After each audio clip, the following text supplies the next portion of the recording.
I'm okay, I'm fine. Kincana, kincana, teng neng neng neng neng. Ku menahan rasa sakit, rasa sakit. Few moments later.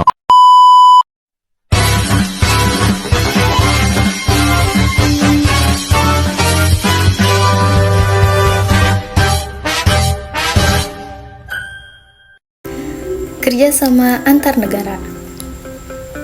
Berikut adalah pengertian dari apa itu kerjasama antar negara. Kerjasama antar negara adalah hubungan antar dua negara atau lebih untuk suatu kepentingan tertentu. Apa aja sih tujuan dari kerjasama antar negara? Tujuan kerjasama antar negara yang pertama, mempererat persahabatan antar negara. Yang kedua, menciptakan perdamaian dunia. Yang ketiga, meningkatkan pertumbuhan ekonomi. Yang keempat, memperluas tenaga kerja. Yang kelima, meningkatkan kemajuan di berbagai bidang.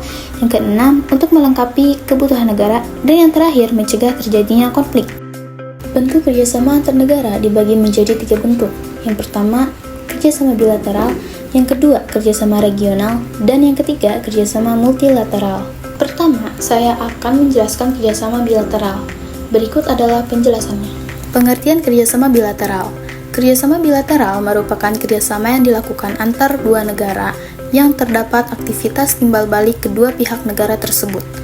Motif dari kerjasama bilateral umumnya timbul didasari oleh motif dan kepentingan masing-masing negara yang terlibat. 3 motif utama yang menjadi pertimbangan sebuah negara melakukan hubungan bilateral yaitu sebagai berikut. Pertama, menjaga kepentingan nasional. Yang kedua, menjaga perdamaian. Dan yang ketiga, kesejahteraan ekonomi. Kerjasama bilateral antara Indonesia dan negara lain terus ditingkatkan di berbagai bidang, di antaranya sebagai berikut. Yang pertama, kerjasama di bidang hukum.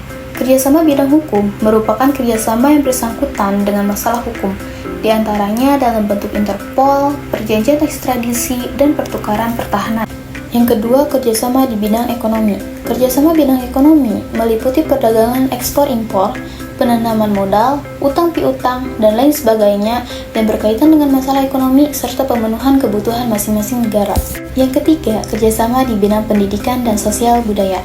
Kerjasama bidang pendidikan dan sosial budaya meliputi pertukaran pelajar, pemberian beasiswa, pertukaran guru dan dosen, pertukaran pementasan budaya masing-masing negara, serta pertukaran tenaga ahli. Dan yang terakhir, kerjasama bidang pertahanan. Bidang kerjasama pertahanan meliputi latihan militer bersama, pembelian alutsista, dan penanganan teroris. Selanjutnya, saya akan menjelaskan kerjasama regional. Berikut adalah penjelasannya. Pengertian dari kerjasama regional adalah kerjasama antar negara di suatu kawasan yang umumnya berdekatan. Tujuan utama kerjasama tersebut adalah untuk memajukan dan memperkokoh eksistensi negara yang berada pada suatu kawasan. Motif dari kerjasama regional umumnya timbul didasari oleh motif dan kepentingan masing-masing negara yang terlibat. 3 motif utama yang menjadi pertimbangan sebuah negara melakukan hubungan regional yaitu sebagai berikut. Yang pertama, memelihara kepentingan nasional.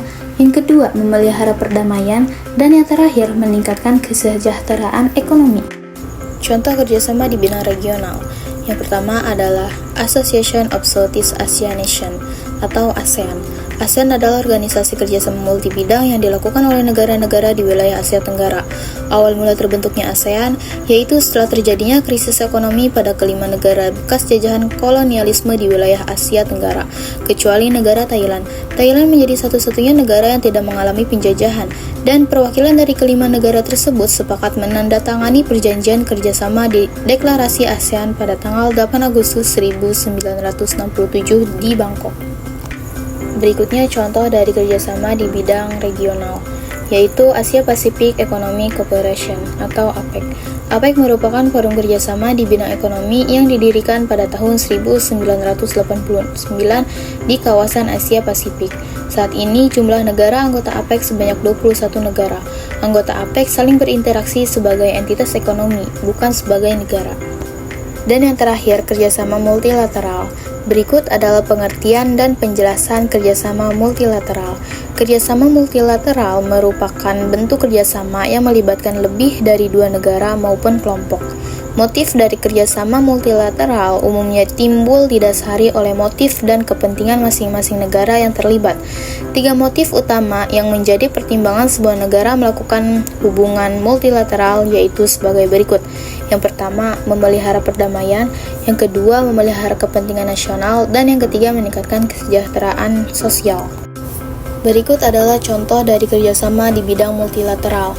Yang pertama, bidang ekonomi. A. World Trade Organization atau WTO, yang bertugas untuk menata dan memfasilitasi lalu lintas perdagangan antar negara serta mengatasi pemeliharaan perdagangan antar negara. B. International Monetary Fund atau IMF, bertujuan menciptakan stabilitas sistem keuangan internasional. C. International Bank for Reconstruction and Development atau IBDR, yang bertujuan memberikan kredit kepada negara-negara anggota untuk tujuan pembangunan. Berikutnya adalah kerjasama di bidang sosial. A. United Nations Commission on Human Rights atau UNHCR, yakni Komisi Persatuan Hak Asasi Manusia, yaitu organisasi yang bertugas mengatasi masalah hak asasi manusia. B. International Labour Organization atau ILO, adalah organisasi yang bertugas mempromosikan keadilan sosial serta hak buruh. C. United Nations Children's Fund atau UNICEF, adalah organisasi yang bertugas menangani masalah dalam menolong dan menyantuni anak-anak yang mengalami penderitaan, baik karena kemiskinan dan keterbelakangan maupun karena bencana alam dan korban perang. Dan yang terakhir, contoh kerjasama di bidang multilateral ialah bidang pendidikan. United Nations Education, Science and Culture Organization atau UNESCO, organisasi yang bertugas memajukan kerjasama antar bangsa di bidang pendidikan, pengetahuan, dan kebudayaan.